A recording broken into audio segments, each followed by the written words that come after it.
Hi guys, today we will talk about how to fix or how to solve the problem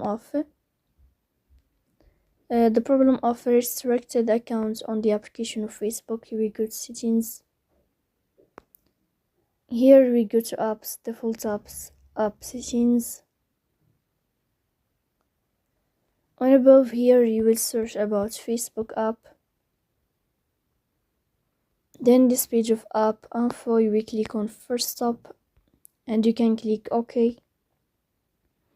Then you will enter to the window of storage. Here you can click on clear cache.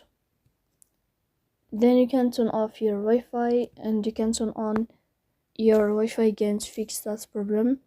So please don't forget to support us by like and subscribe. See you next time in another video, and thank you for your watching and your attention.